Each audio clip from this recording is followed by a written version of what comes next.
There were a lot of interesting moves yesterday in round one of the NFL draft. How does that impact the 49ers?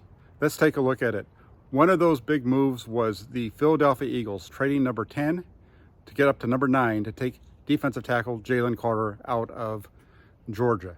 Carter, one of the best interior defensive linemen in this draft, one of the best defensive linemen overall in this draft. And there are some people who believe that the addition of Carter makes the Eagles better than the 49ers, makes their defensive front better than the 49ers. I would say slow down just a little bit on that. They were already better than the 49ers on the defensive line to begin with, right? They already had really good numbers last season. They were already over 70 sacks and all those types of things. So the only loss really for the Eagles along that defensive line has been Jayvon Hargrave, who went to the 49ers. Now, here's the thing though. Here's where I disagree with the belief that Philadelphia made themselves better yesterday. They've actually made themselves worse.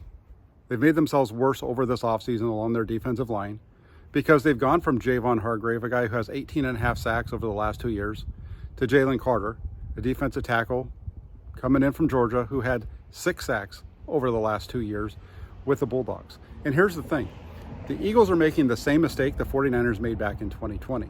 You might remember after that 2019 Super Bowl run, the 49ers traded DeForest Buckner to the Indianapolis Colts.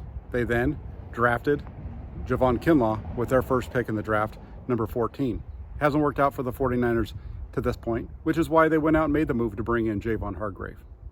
I think it's going to be very similar for the Eagles here because you have a guy in Jalen Carter who has some character issues, has some flaws, in his time with Georgia, had 6 sacks. You look at the numbers between Kinlaw and Carter during their time in college. Both of them played in the SEC. In fewer games, Jayvon Kinlaw had better numbers across the board. Had more tackles, more sacks.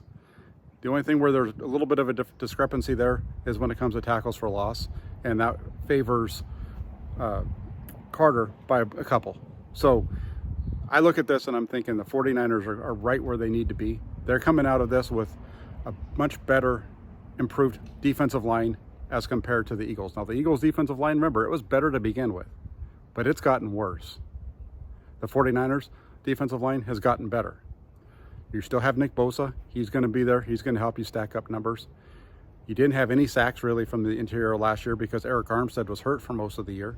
And when he did return, he wasn't able to get any sacks in the regular season. You're going to get him back. If Eric Armstead is healthy, Jayvon Hargrave is healthy, the 49ers starting defensive front consisting of Bosa, Hargrave, Armstead, and I believe Drake Jackson is going to improve. It's going to be having more sacks than it had in 2022. So pump the brakes a little bit on the 49ers being worse than they were the year before or the Eagles exponentially being better, because I don't see it. I think the 49ers defensive front's better than they were. I think the 49ers defense as a whole is better than it was a season ago. I think on offense, the only question mark remaining is at right tackle.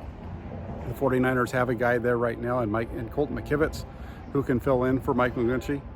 But they're going to make some moves here, I think, in the draft to try to shore up that right tackle spot as well. So keep it right there. Let's watch how this plays out. It's going to be a fun day today.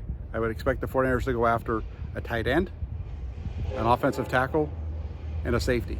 Not necessarily in that order, but I think those are the 3 spots that the 49ers are going to go after here on day 2 of the NFL draft. There you have it. Take it for what it's worth. Thanks for tuning in to Inside the Farmers with Jack Hammer. If you guys can do me a favor before you head out, please hit that like button. And then if you're not already subscribed to the channel, hit the subscribe button and hit the little bell notification so you don't miss any of the updates that come down here. Thank you very much. We'll give you all the breaking news and updates as it happens on the draft, off season, and then once the season kicks off right here on Inside the Farmers with Jack Hammer. Thank you all so much. Have a great day. Talk to you soon.